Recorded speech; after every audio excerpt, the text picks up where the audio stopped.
Je suis Frédéric Poideneau, je suis directeur du CPIE des îles de Lérins et Pays d'Azur. C'est une association qui a pour mission le développement des territoires, la population et l'environnement, à travers des actions, surtout d'éducation à l'environnement. Voici cette carte que nous avons réalisée à partir des données litho 3D. Donc on a la pointe Croisette avec le port Canto de Cannes, l'ouest de l'île Sainte-Marguerite avec le fort Sainte-Marguerite dans lequel le CPIE a ses locaux. On a développé beaucoup de projets à partir des îles de Lérins avec un regard sur le milieu marin, avec des classes de découverte, avec une salle muséale aussi qui présente la faune et la flore marine qu'on peut voir autour des îles de Lérins.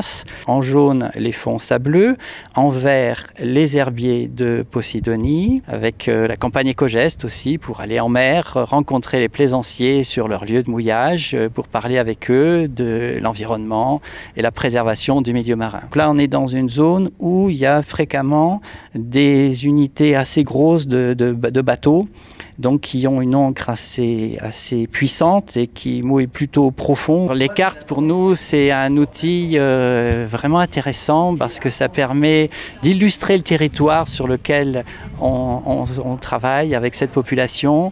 Et notre rôle, c'est vraiment faire ce lien entre des données collectives, spatiales, et notre vie quotidienne. Deux tranchées que l'on voit très bien ici, qui sont les canalisations de tout à l'égout, électricité, eau potable, qui vont alimenter l'île Sainte-Marguerite dans les deux sens. Il y a eu des campagnes de mesure de cartographie des biocénoses marines tout autour des îles de Lérins dans le cadre du contrat de baie.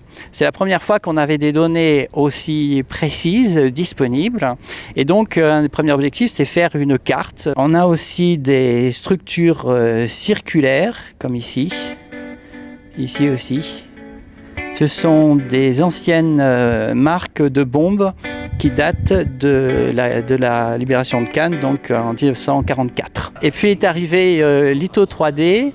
Et l'année dernière, dans le cadre d'un projet porté par la région et des associations qui s'appelle les lycées de la mer, projet Calypso, on travaille avec des classes de lycée pendant toute une année sur la gestion du littoral, sur les métiers de la mer. Et il me semblait tout à fait intéressant que chaque lycée ait une carte du territoire sur lequel se trouve le lycée. Dans le cadre des changements climatiques, avec l'élévation du niveau de la mer, toutes ces zones sont potentiellement à risque d'inondation, donc à un horizon 2050 ou 2100. Ces cartes, elles sont composées d'un fond biocénotique et puis les mesures qui ont été faites dans le cadre de Natura 2000 en mer. Litho 3D, donc modèle numérique de terrain pour avoir des courbes de niveau. Un modèle numérique de terrain aussi pour avoir de l'ombrage. On voit un herbier et puis une tache assez allongée jaune, donc on appelle ça un intermat. Et on voit bien qu'avec l'ombrage de Litho 3D, ça forme un creux. En mélangeant ces deux données-là, on a vraiment un produit qui devient vivant. Tout le monde est fasciné par ces cartes parce que c'est la première fois que pour eux, ils arrivent à avoir une image du milieu sous-marin. Une autre région tout à fait particulière sur l'herbier de Posidonie de l'île Sainte-Marguerite, c'est toute cette partie-là. C'est ce qu'on appelle un herbier récif. Il y a 5 endroits en France où il y a ces herbiers récifs, dont celui de Sainte-Marguerite. La mer, quand on la regarde, on voit qu'une surface bleue, on ne voit jamais ce qu'il y a en dessous.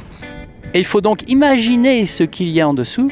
Et cet effort d'imagination, soit ça peut être des photos, ça peut être un film, ça peut être aussi des cartes à partir de données les plus réelles possibles, donc prises par des campagnes océanographiques qui construisent une nouvelle représentation pour l'homme de ce que peut être ce milieu marin.